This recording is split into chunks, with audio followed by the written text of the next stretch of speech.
नमस्कार मित्रों, स्वागत है आप सभी का भारद्वाज मैथ्स के यूट्यूब चैनल पर। लास्ट क्लास में हमने डिस्कस किया था रेशियो एंड प्रोपोर्शन, और उस पर बेस्ड जो भी थ्योरी पोर्शन है, जो भी समझने वाली चीज़ें हैं वो हमने डिस्कस कर ली थी। जैसे कि अनुपात, समानुपात को कैसे सॉल्व करते हैं, एक वो सूत्र बताया था जो कि था मध्य पदों का गुणा बराबर बाह्य पदों का गुणा। और उसके बाद में हमने एक कॉम्पोनेंटो डिविडेंडो पढ़ा था, और उसके बाद में 3 हमने चीज़ें सीखी थी, जैसे कि मध्यानुपाती कैसे निकालते हैं, तृतीयानुपाती कैसे निकालते हैं, और चतुर्थानुपाती कैसे निकाला जाता है। तो आज से हम क्वेश्चन स्टार्ट करते हैं, हमारे क्वेश्चन स्टार्ट करते हैं, जिसमें लगभग 70 to 75 क्वेश्चन हम डिस्कस करेंगे 3 या 4 पार्ट्स में। तो चलिए फिर आज स्टार्ट करते हैं, और भी अगर कोई कंसेप्ट होगा तो मैं उसमें क्वेश्चन में ही समझा दूंगा। और लगभग आप अगर 70 क्वेश्चन इसके कर लेते हो, प्रीवियस एग्ज़ाम्स में आए हुए क्वेश्चन मैं ले रहा हूँ, तो लगभग आपका कवर हो जाता है, क्योंकि इसी टाइप के क्वेश्चन आते हैं। हाँ, लैंग्वेज चेंज हो सकती है पर कंसेप्ट वही रहता है। तो चलिए स्टार्ट करते हैं। देखिए, फर्स्ट क्वेश्चन हमें दे रखा है यहाँ पे 20:35, ये रखा है प्रोपोर्शन x, इसको x मान लो, रेशियो 28, मतलब हिंदी में बोले तो 20:35 समानुपात x अनुपात 28। तो ये समानुपात का साइन दे रखा है। तो समानुपात के साइन में हमें बताइए कैसे इसको सॉल्व करना है। क्या करते हैं, मध्य पदों का गुणा जो होता है वो बाह्य पदों के गुणा x मान लेते हैं, और बाह्य पदों के गुणा के बराबर होता है। मतलब ये मध्य पद हो गए और ये बाह्य पद हो गए, ये दोनों बराबर होंगे। तो मध्य पद हो गए 35 इंटू एक्स, ये बाह्य पद हो गया 20 इंटू 28, इसके क्या होगा, बराबर होगा। ठीक है, तो x की वैल्यू हम सोल्व कर लेंगे। 28 अपॉन में 35, 7 4 जा 7 5 जा 5 से गया 4 बार, 4 4 जा कितना आ गया 16। ये हमारा क्या आ जाएगा, आंसर आ जाएगा। ठीक है, इस प्रकार सेकंड क्वेश्चन आप देख सकते हो 1/4 1/8, ये आ गया प्रोपोर्शन 1/3 रेशियो x।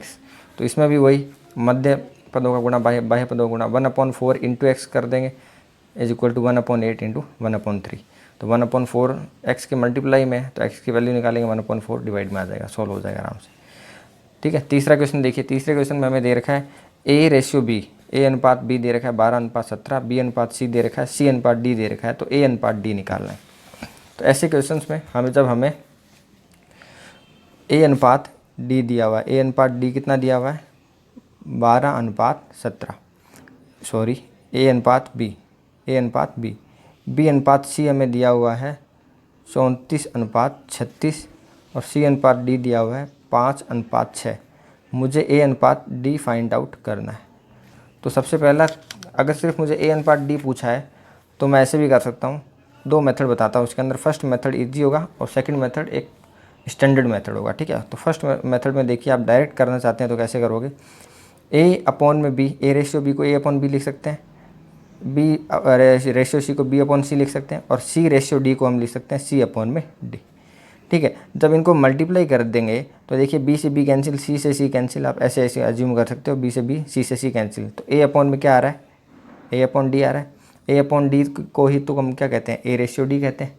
तो आप सीधा क्या करो, a upon b, b upon c, c upon d की जगह उसकी वैल्यू पुट कर दो। जैसे कि है 12, 17, ये है 34, ये है 36, ये आपका 5 और ये आपका 6। 17 से गया 2 बार, 17 2 जा 34, 12 से गया 3 बार 36, 2 से ये गया 2 1 जा 2, 2 3 जा 6। अब देखिए 5 ऊपर आ गया और 3 3 जा कितना आ गया 9। तो a अनुपात d की अनुपात कितना आ गया, a अनुपात जो d है वो आपका 5:9 आ गया। एक तो ये डायरेक्ट अप्रोच होगी कि आपने a अनुपात d निकाल लिया। आप a अनुपात c भी निकाल सकते हो। जब a अनुपात c निकालोगे तो a अनुपात a अपॉन में b into b upon c करना, c अपॉन d से कोई मतलब नहीं है, क्योंकि b से b कैंसिल हो जाएगा, a अनुपात c आ जाएगा।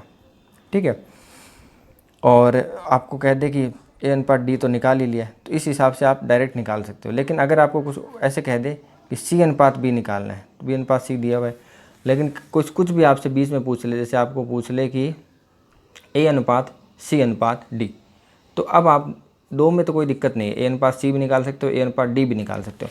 लेकिन a अनुपात C अनुपात D आपसे पूछ लिया जाए तो फिर आपको क्या करना होगा, चारों की वैल्यूज़ फाइंड आउट करनी पड़ेगी और फिर ACD की वैल्यू यहाँ पे रखनी है, ठीक है। तो इसलिए हम एक स्टैंडर्ड मेथड यूज कर लेते हैं। A अनुपात C पूछे या A अनुपात D पूछे तब तो कोई दिक्कत ही नहीं है, ठीक है ना। A अनुपात C पूछे तो अपन को पता लग रहा है B से B कैंसिल आउट हो रहा है, इसको हटा लो। A अनुपात D पूछ रहा है तो B से B, C से C कैंसिल आउट हो रहा है, हमने सीधा वैल्यू रख दी और सीधा आंसर आ गया।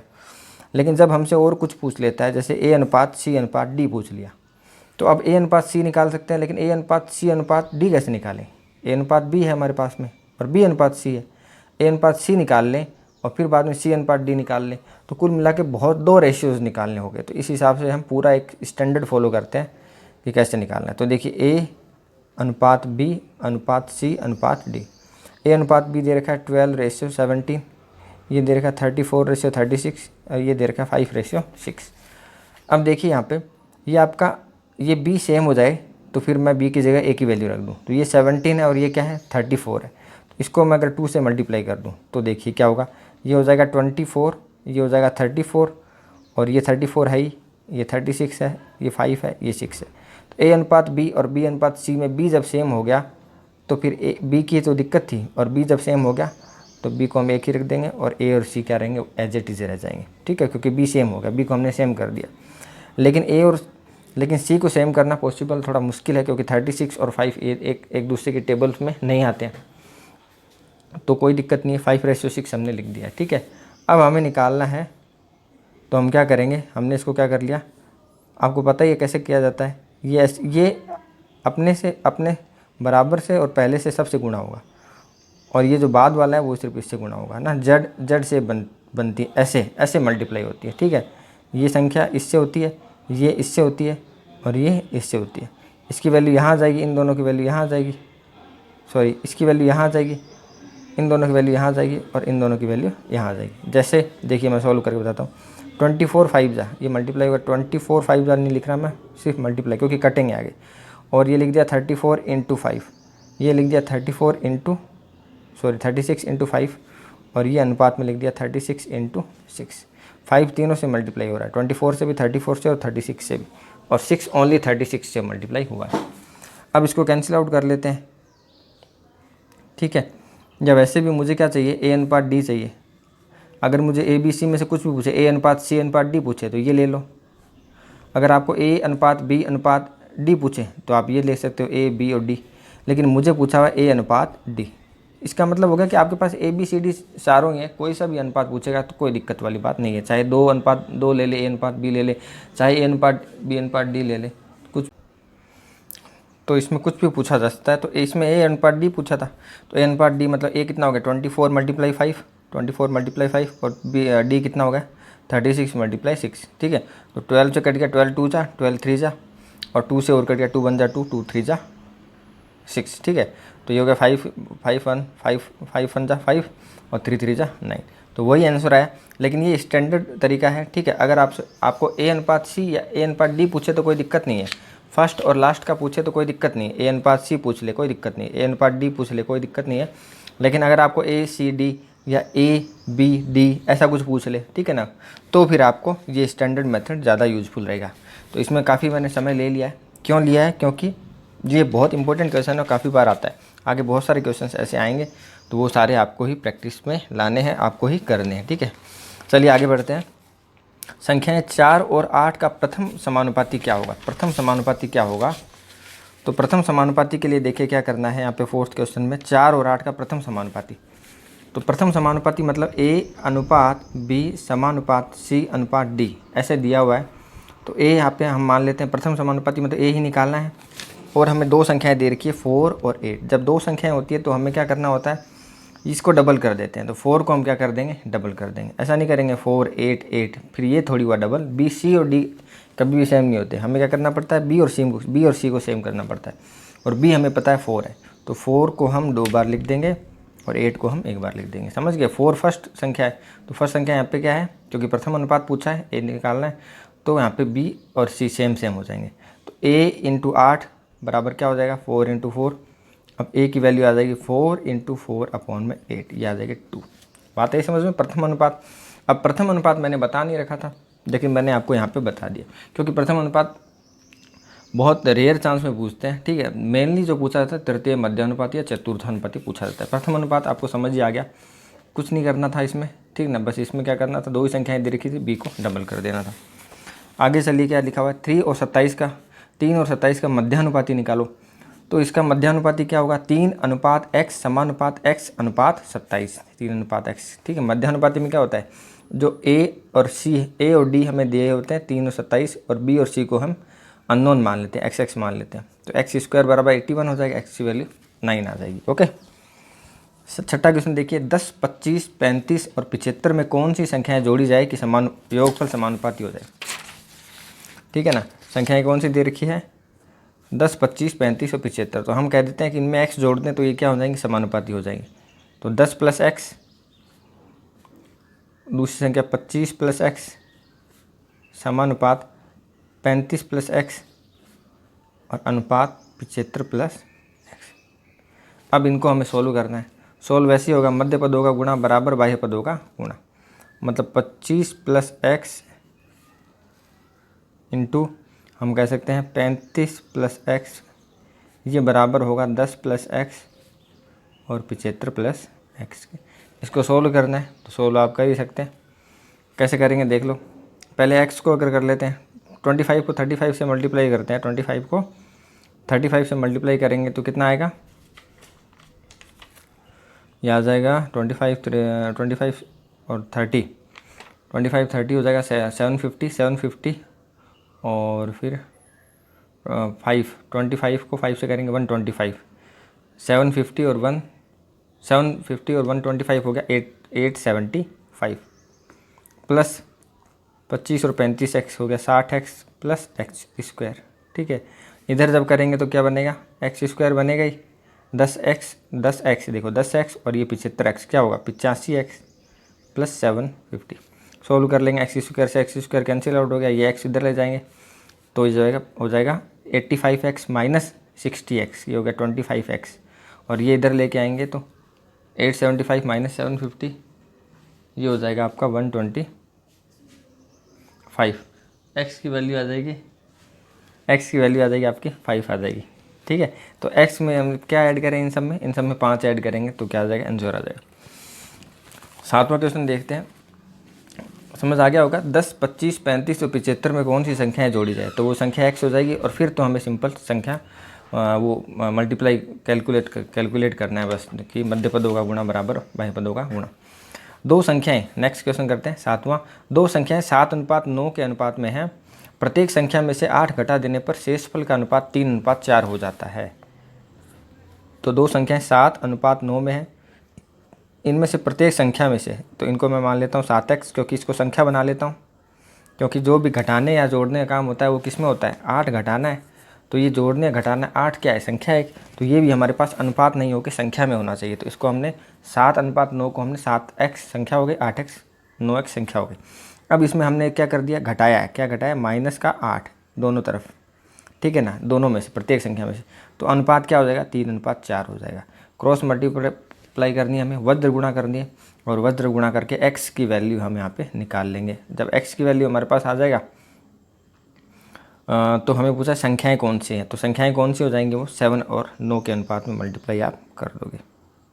अच्छा, दो संख्याएं 7:9 के अनुपात में प्रत्येक संख्या में से 8 घटाने पर अनुपात इतना हो जाता है, तो संख्याएं कौन सी है, तो x की वैल्यू जो भी आएगी आपकी, उसको आप क्या करोगे, इसके अंदर रख दोगे 7, वो 7x, मान लो x की वैल्यू आपका 2 आ गई, तो 7 पहली संख्या हो जाएगी 7 2 7 × 2 कर देंगे तो 14 हो जाएगी, और दूसरी हो जाएगी 8, ऐसे कर, ठीक है। अब तो कोई दिक्कत नहीं है ना, ये तो आप सॉल्व कर ही सकते हो, और इसमें भी अगर दिक्कत है सॉल्व करने में तो बता देना, मैसेज कर दिया करो कि भाई इतनी दिक्कत है, तो ये भी बता दूंगा मैं।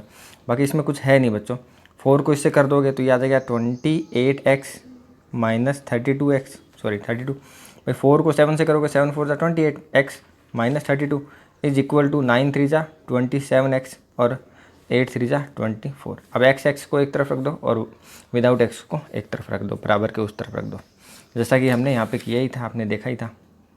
x² से x² कैंसिल आउट हो गया, फिर x को एक तरफ कर दिया और विदाउट x को एक तरफ कर दिया, यही किया जाता है। और फिर जो x से मल्टीप्लाई में होता है उसको हम डिवाइड में कर देते हैं, बस यही तरीका होता है, ठीक है। आगे देखिए, 1 2 3 का चतुर्थानुपाती निकालना है। तो चतुर्थानुपाती बड़े आराम से मैंने बता रखा है आपको चतुर्थानुपाती कैसे निकाला जाता है।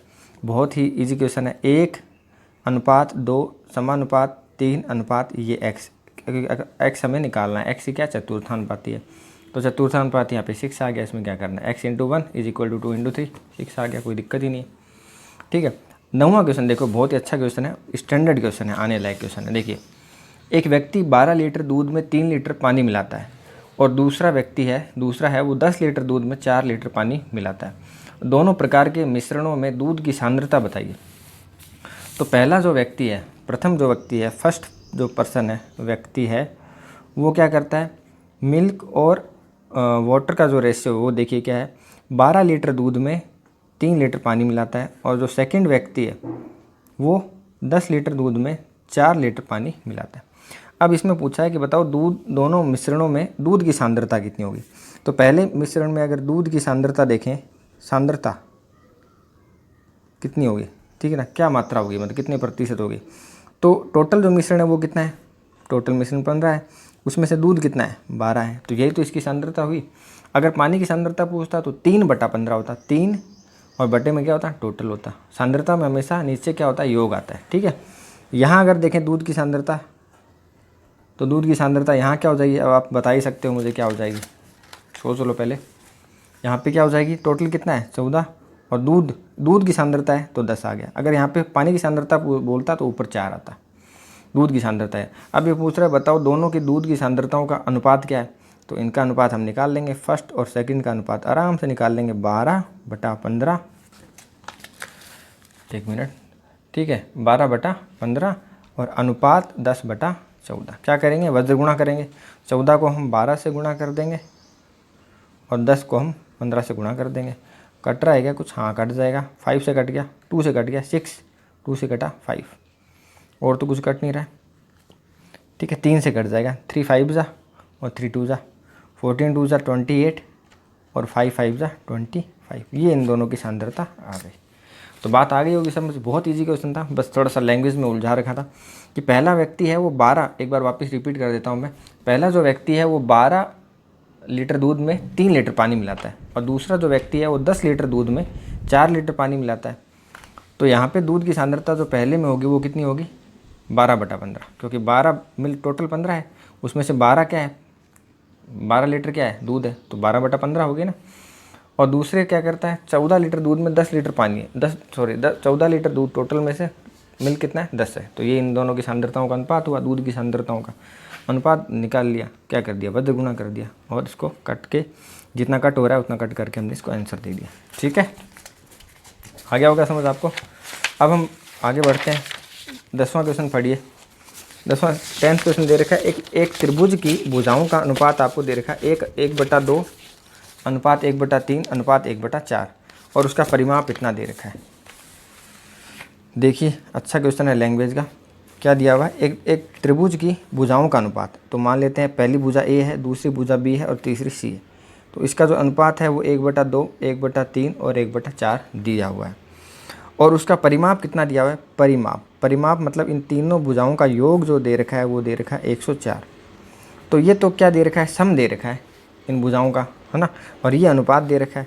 तो सबसे पहले हम क्या करते हैं, अनुपात को पहले इसको सोल्व करते हैं। अनुपात को ये जो फ्रैक्शन में दे रखा है 1/1, इसको हम क्या करते हैं, एक पूर्णांक में लेके आते हैं, इंटीजर में लेके आते हैं। क्या करेंगे, एलसीएम क्या आता है, 2, 3 और 4 का एलसीएम हो जाएगा 4, 12 एलसीएम हो जाएगा। तो 12 से क्या करेंगे, तीनों को 12 से क्या करेंगे, मल्टीप्लाई कर देंगे। जो भी करोगे तीनों करना, ठीक है। तो यहाँ पे हमने 12 से मल्टीप्लाई कर दिया। अब जब 12 से मल्टीप्लाई किया तो ये कितना हो गया, ये हमारा हो गया 6, ये कितना हो गया 4 और ये कितना हो गया 3। बात आ गई समझ में, कट गया ना ये, ठीक है। ये आ गया। अब तो इसका ये अनुपात किसके ये इसके चेंज हो गया, ठीक है ना, 6:4:3। अब परिमाप मतलब इन तीनों का योग ही तो होता है। तो इन तीनों का योग अगर हम x मान लेते हैं भाई, 6x 4x और 3x अनुपात दे रखा है। अगर हम फिक्स क्या मान लेते हैं कि भुजाएं कितनी है 6x, इस पहली भुजा की लंबाई मान लेते हैं क्या है 6x, अनुपात नहीं मान कर 6x 4x और 3x। तो इन तीनों का अनुपात, इन तीनों का योग कितना दिया हुआ है 104 है। परिमाप क्या होता है, तीनों भुजाओं का योग, 6 4 10 और 3 13x, 13x कितना दिया हुआ है 104, x की वैल्यू कितनी आ गई 104/13, कितना आता है 8 आता है। ठीक है, अब पूछा है सबसे लंबी भुजा की लंबाई बताओ। तो सबसे लंबी भुजा कौन सी होगी, 6x होगी, 4x होगी कि 3x होगी। ऑब्वियसली बात है 6x होगी, x का मान 8 है तो कितनी हो जाएगी वो 48 सेंटीमीटर। ये हमारा क्या आ जाएगा, सबसे लंबी भुजा आ जाएगी। क्या आ जाएगी, ये हमारी सबसे लंबी भुजा आ जाएगी। बात आई समझ में। कुछ भी नहीं किया, हम इसको भी सोल्व कर सकते थे, लेकिन जो भी अपोन में दिया होता है हम उसको क्या करते हैं, पूर्णांक में चेंज कर लेते हैं। पूर्णांक में चेंज करने का मतलब हो गया 1/2, 1/3, 1/4 को हमने 12 से मल्टीप्लाई कर दिया, जो कि इसका एलसीएम था। तो जिससे क्या कन्वर्ट हो गया, ये एक इंटीजर में कन्वर्ट हो गया। अब ये तीनों भुजाओं का योग ही तो 104 दिया हुआ है, तो x की वैल्यू निकाल ली, और x की वैल्यू जो 8 आ गई, तो ये क्या होगा 6 × 8, ये 4 × 8, ये 3 × 8। लेकिन इतना निकालने की जरूरत नहीं है, क्योंकि हमें सबसे लंबी भुजा पूछेगी। सबसे लंबी भुजा 6x होगी, तो 6 × x क्या होगी 48 होगी। 11वां क्वेश्चन देखिए, बढ़िया क्वेश्चन है 11वां क्वेश्चन। 1 मिनट देखिए, ये देखिए 11 क्वेश्चन दे रखा है, 48 आया हुआ। ठीक है आंसर। एग्जाम्पल 11 देखिए, एक साइकिल चालक ने एक निश्चित गति से एक निश्चित दूरी तय की। एक साइकिल चालक ने एक निश्चित गति से एक निश्चित दूरी तय की। ठीक है, एक साइकिल चालक था उस, ठीक है, एक निश्चित गति से एक निश्चित दूरी तय की। यदि एक जॉगर उसकी आधी दूरी दोगुने समय में तय करे तो उस जॉगर और साइकिल सवार की गतियों का अनुपात।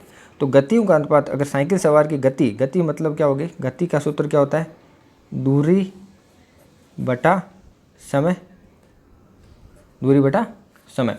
अब दूरी कितनी है इसमें, ये तो हमें देखना है। हम मान लेते हैं दूरी क्या है साइकिल सवार की, x दूरी तय करता है और समय लेता है t टाइम। ठीक है, अब अगर हम बात करते हैं जॉगर की, जॉगर जो कि पैदल सुबह सुबह वॉकिंग करते हैं जॉगर।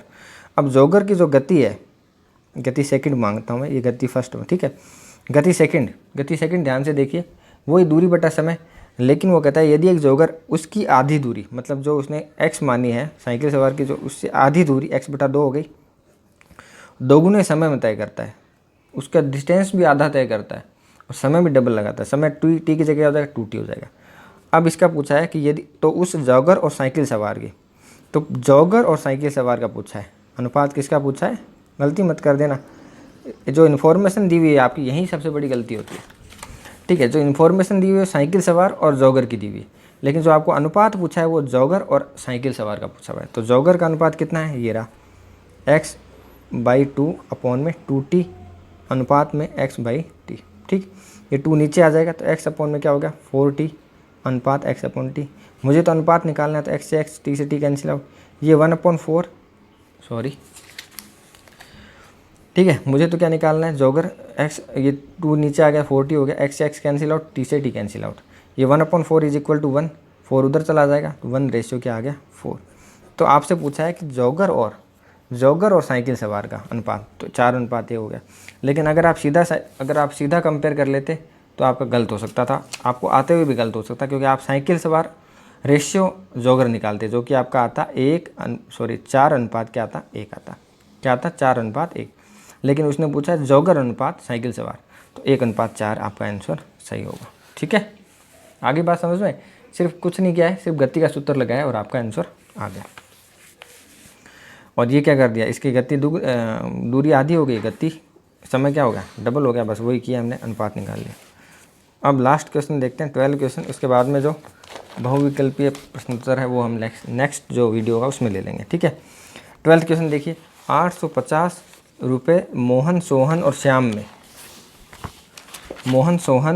श्याम में इस प्रकार बांटिए कि यदि उनके भागों में क्रमशः 12, 18 और 20 निकाल दें तो शेष इतने अनुपात में रह जाएगा। ठीक है, तो टोटल कितने रुपए थे, 850 रुपये थे। ठीक है, तो हमें दे रखा है 850 रुपये थे मोहन, सोहन और, ये मोहन अनुपात सोहन अनुपात श्याम, सोहन, मोहन और श्याम, सोहन मोहन, ये सोहन मान लेते हैं और इसको मोहन मान लेते हैं। ठीक है, ये m है और ये क्या है s है, सोहन, मोहन और श्याम में 12, 18 और 20 रुपये निकाल दिए जाए। कितने, 12, 18 और 20, तो ये होते हैं 50 रुपये। तो 50 रुपये तीनों में से निकालें। ठीक है, तो अब हम इनका हमें तीनों का अलग अलग तो पता नहीं है, तो हम क्या करते हैं टोटल में से टोटल निकाल देते हैं। तो 850 में से अगर 50 निकाल देंगे तो अब कितने रुपए रह गए इनके पास में, 800 रुपये रह गए। और लिखा हुआ है कि यदि उनके भागों में क्रम से 12, 18 और 20 रुपये निकाल दिए जाएँ, निकाल दिए मतलब 850 में से 50 रुपये निकाल दिए, तो शेष भाग 2:3:5 के अनुपात में होगा। तो 2:3:5 को हम 800 के हिसाब से बांट लेंगे, क्योंकि 50 रुपये पहले से निकालेगा, और फिर बाद में जो अनुपात आएगा उसमें 12, 18 और 20 को जोड़ देंगे। तो 12, 18, 20, 2, 3 और 5 मतलब टोटल सम देखें तो कितना हो जाएगा, 2, 3, 5 का 10, 10 बराबर 800, 1 बराबर 80, 1 बराबर 80 है। तो ठीक है, तो जो टोटल जो दे रखा है 850, 850 में से हमने जो 12, 18 और 20 को निकाल दिया, 50 आगे 50 निकाल दिया, तो ये 800 रह गया। 2:3:5, 2:3:5 में हमें बांटना है। ठीक है, तो 2:3:5 मतलब ये सम कितना हो गया इसका, 2, 3, 5, 5, 10, तो 1 का अनुपात 80 आ गया। तो इसका मतलब ए कितना हो जाएगा, सोहन का कितना हो जाएगा, 2 × 80 160, और मोहन का कितना हो जाएगा 8 × 3 240, और ये 8 × 5 400। ठीक है, अब क्या करना है, हमें इन सब का अलग अलग ऐड कर देना है। 12 प्लस 18 और प्लस का 20। तो अगर इसका पूछ ले तो कितना हो जाएगा, 172 हो जाएगा। इसका पूछे तो कितना हो जाएगा, 258 हो जाएगा, और इसका पूछे तो कितना हो जाएगा, 420 हो जाएगा। तो ठीक है, समझ आ गया ना क्वेश्चन आपको कहा हुआ है 850 रुपये सोहन, मोहन और श्याम में इस प्रकार बांटना है कि उनमें से अगर इतने रुपए निकाल दिए जाएँ तो शेष है वो 2:3:5 के अनुपात में है। तो शेष, तो इन तीनों में से इतने रुपए निकाल रहे हैं, तो इतने रुपए हम सेपरेटली तो निकाल नहीं सकते, क्योंकि हमें सिर्फ अनुपात दिया हुआ है इन तीनों का। तो हम जो टोटल जो है उसमें से क्या करते हैं, 850 में से इन तीनों का जो सम है उनको हम माइनस कर देते हैं कि 12 रुपये मोहन के निकाल दिए, सोहन के निकाल दिए और श्याम के निकाल दिए, तो कुल 50 रुपये निकाल दिए। तो अब रहे कितने, 800। उन 800 को हमने शेष भाग जो कि है, शेष भाग कितना है, इन रुपयों को निकालने के बाद शेष भाग कितना है, 850 - 50, 800 है, उसको हमने 2:3:5 के अनुपात में बांट दिया। और उसके हिसाब से हमने इन तीनों का रुपीज़ निकाल लिए कि भाई मोहन ने इतने, सोहन ने इतने और श्याम ने इतने। उसके बाद में जो इनके पहले से निकाले हुए रुपए थे वो भी इनको हमने दे दिए, ऐड कर दिए। तो ऐड करने के बाद में वो क्या आ गया, टोटल रुपीज़ आ गए जो कि मोहन, सोहन और श्याम के पास में है। ठीक है मित्रों, तो हमने लगभग 12 क्वेश्चन डिस्कस किए। क्वेश्चन ज़्यादा डिस्कस नहीं किए, लेकिन ये महत्वपूर्ण क्वेश्चंस थे। ठीक है, इसमें से कुछ क्वेश्चंस थे जो कि बहुत ज़्यादा इंपॉर्टेंट थे, लैंग्वेज वाले, जैसे एक दूध मिल्क और वाटर वाला था, एक त्रिभुज वाला था। ठीक है, और एक साइकिल सवार का, ये भी क्वेश्चन बहुत अच्छा था। ठीक है, तो कुछ क्वेश्चन अच्छे थे, इस वजह से टाइम लग गया, लेकिन कोई दिक्कत नहीं है। आज हम 12 क्वेश्चन लेते हैं। आगे वाले जो वीडियोज़ होंगे उसमें हम 15 to 20 क्वेश्चन लेके लगभग 3 से 4 वीडियोज़ में इसको कंप्लीट कर लेंगे ईजी वे में। ठीक है, तो ओके, फिर मिलते हैं नेक्स्ट वीडियो में। हाँ जी।